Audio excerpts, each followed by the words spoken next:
मित्रों, पुराणों की बहुत सी आश्चर्यजनक कथाओं में से एक कथा यह भी प्राप्त होती है कि भगवान गणेश का सिर शिव जी ने नहीं काटा था।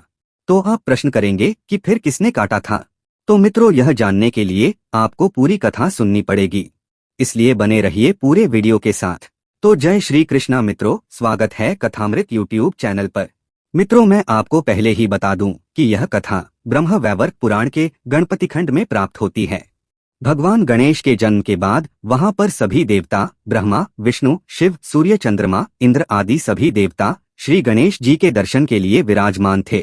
इसी बीच महायोगी सूर्य पुत्र शनि शिव नंदन गणेश को देखने के लिए वहां आए।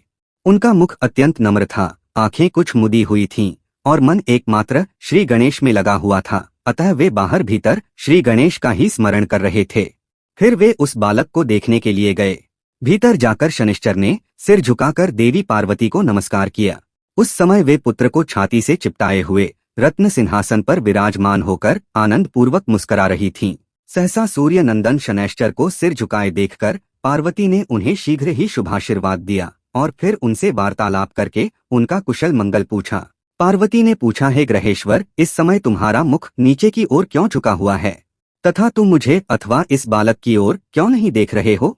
मैं इसका कारण सुनना चाहती हूँ। शनैश्चर ने कहा, हे साध्वी, सारे जीव स्वकर्मानुसार अपनी करनी का फल भोगते हैं, क्योंकि जो भी शुभ अथवा अशुभ कर्म होता है उसका करोड़ों कल्पों में भी नाश नहीं होता।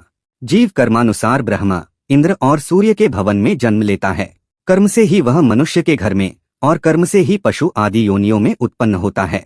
कर्म से वह नरक में जाता है और कर्म से ही उसे वैकुंठ की प्राप्ति होती है। स्वकर्मानुसार वह चक्रवर्ती राजा हो जाता है और अपने ही कर्म से वही नौकर भी होता है। हे माता, कर्म से ही वह सुंदर होता है और अपने कर्म के फलस्वरूप वह सदा रोगग्रस्त बना रहता है। कर्मानुसार ही वह विषय प्रेमी और अपने कर्म से ही विषयों से निर्लिप्त रहता है। कर्म से ही वह लोक में धनवान, कर्म से ही दरिद्र, कर्म से ही उत्तम कुटुंब वाला और कर्म से ही बंधुओं के लिए कंटक रूप हो जाता है। अपने कर्म से ही जीव को उत्तम पत्नी, उत्तम पुत्र और निरंतर सुख की प्राप्ति होती है तथा स्वकर्म से ही वह पुत्रहीन, दुष्ट स्वभाव स्त्री का स्वामी अथवा स्त्रीहीन होता है। हे शंकर वल्लभे, मैं एक परम गोपनीय इतिहास, यद्यपि वह लज्जाजनक है तथा माता के समक्ष कहने योग्य नहीं है, उसे कहता हूँ। हे माता, मैं बचपन से ही श्री कृष्ण का भक्त था। मेरा मन सदा एकमात्र श्री कृष्ण के ध्यान में ही लगा रहता था। मैं विषयों से विरक्त होकर निरंतर तपस्या में रत रहता था। पिताजी ने चित्ररथ की कन्या से मेरा विवाह कर दिया। वह सती साध्वी नारी, अत्यंत तेजस्विनी तथा सतत तपस्या में रत रहने वाली थी। एक दिन ऋतु स्नान करके वह मेरे पास आई। उस समय मैं भगवत चरणों का ध्यान कर रहा था। मुझे बाह्य ज्ञान बिल्कुल नहीं था। पत्नी ने अपना ऋतुकाल निष्फल जानकर मुझे शाप दे दिया कि तुम अब जिसकी ओर दृष्टि करोगे वही नष्ट हो जाएगा। तदनंतर जब मैं ध्यान से विरत हुआ तब मैंने उस सती को संतुष्ट किया, परंतु वह शाप से मुक्त कराने में असमर्थ थी, अतः पश्चाताप करने लगी। हे माता, इसी कारण मैं किसी वस्तु को अपने नेत्रों से नहीं देखता और तभी से मैं जीव हिंसा के भय से स्वाभाविक ही अपने मुख को नीचे किए रहता हूँ। शनैश्चर की बात सुनकर पार्वती हंसने लगी और नर्तकियों तथा किन्नरियों का सारा समुदाय ठहाका मारकर हंस पड़ा। शनैश्चर का वचन सुनकर दुर्गा ने परमेश्वर श्री हरि का स्मरण किया। फिर दैव वशीभूता पार्वती ने कौतूहल वश शनैश्चर से कहा कि तुम मेरी तथा मेरे बालक की ओर देखो, भला इस कर्म फल भोग को कौन हटा सकता है? तब पार्वती का वचन सुनकर शनैश्चर स्वयं मन ही मन विचार करने लगे कि क्या मैं इस पार्वती नंदन पर दृष्टिपात करूं अथवा ना करूं, क्योंकि यदि मैं बालक को देख लूंगा तो निश्चय ही उसका अनिष्ट हो जाएगा। इस प्रकार कहकर धर्मात्मा शनैश्चर ने धर्म को साक्षी बनाकर बालक को देखने का विचार किया, परंतु बालक की माता को नहीं। शनैश्चर का मन तो पहले से ही खिन्न था। उनके कंठ, होठ और तालु भी सूख गए, फिर भी उन्होंने अपने बाएं नेत्र के कोने से शिशु के मुख की ओर देखा। शनि की दृष्टि पड़ते ही शिशु का मस्तक धड़ से अलग हो गया। तब शनैश्चर ने अपनी आंख फेर ली और फिर वे नीचे मुख करके खड़े हो गए। इसके बाद उस बालक का खून से लथपथ हुआ सारा शरीर पार्वती की गोद में पड़ा रह गया, परंतु मस्तक अपने अभीष्ट गोलोक में जाकर श्री कृष्ण में प्रविष्ट हो गया। यह देखकर देवी पार्वती बालक को छाती से लगाकर फूट फूट कर विलाप करने लगी और उन्मत्त की भांति भूमि पर गिरकर मूर्छित हो गईं। तब वहां उपस्थित सभी देवता, देवियां, पर्वत, गंधर्व, शिव तथा कैलाशवासी यह दृश्य देखकर आश्चर्यचकित हो गए। उस समय उनकी दशा चित्र लिखित पुत्तलिका के समान जड़ हो गई। इस प्रकार उन सबको मूर्छित देखकर श्री हरि गरुड़ पर सवार हुए और उत्तर दिशा में स्थित पुष्पभद्रा के निकट गए। वहां पुष्पभद्रा नदी के तट पर वन में स्थित एक गजेंद्र को देखा, जो निद्रा के वशीभूत होकर बच्चों से घिरकर हथिनी के साथ सो रहा था। उसका सिर उत्तर दिशा की ओर था, मन परम आनंद से पूर्ण था और वह सुरत के परिश्रम से थका हुआ था।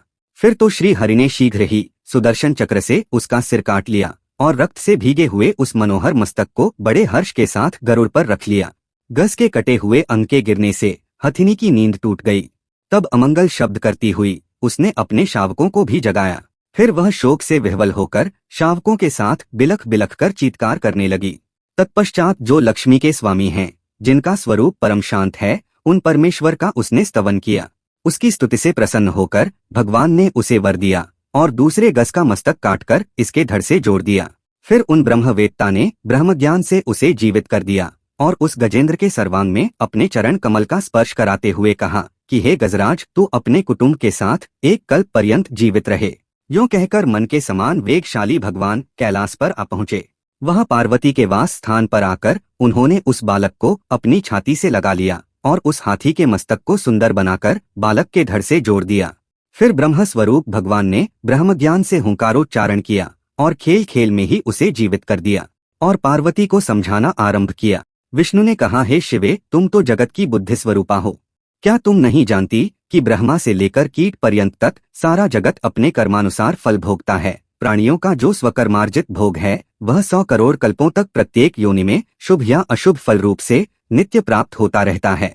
हे देवी, इंद्र अपने कर्मवश कीड़े की योनि में जन्म ले सकते हैं और कीड़ा पूर्व कर्म के फलानुसार इंद्र भी हो सकता है।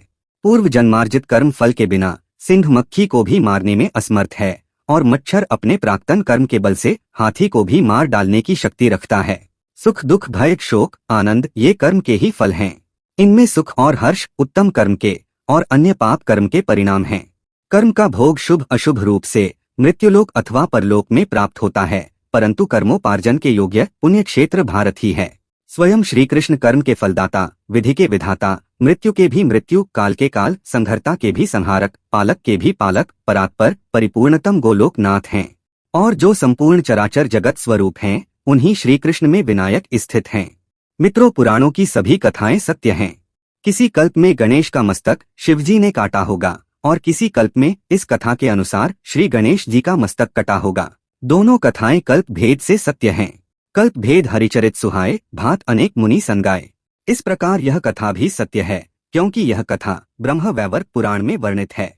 तो मित्रों, यह वीडियो यहीं तक। यदि आपने कथामृत को सब्सक्राइब नहीं किया है तो जरूर करें। सबको जय श्री कृष्णा।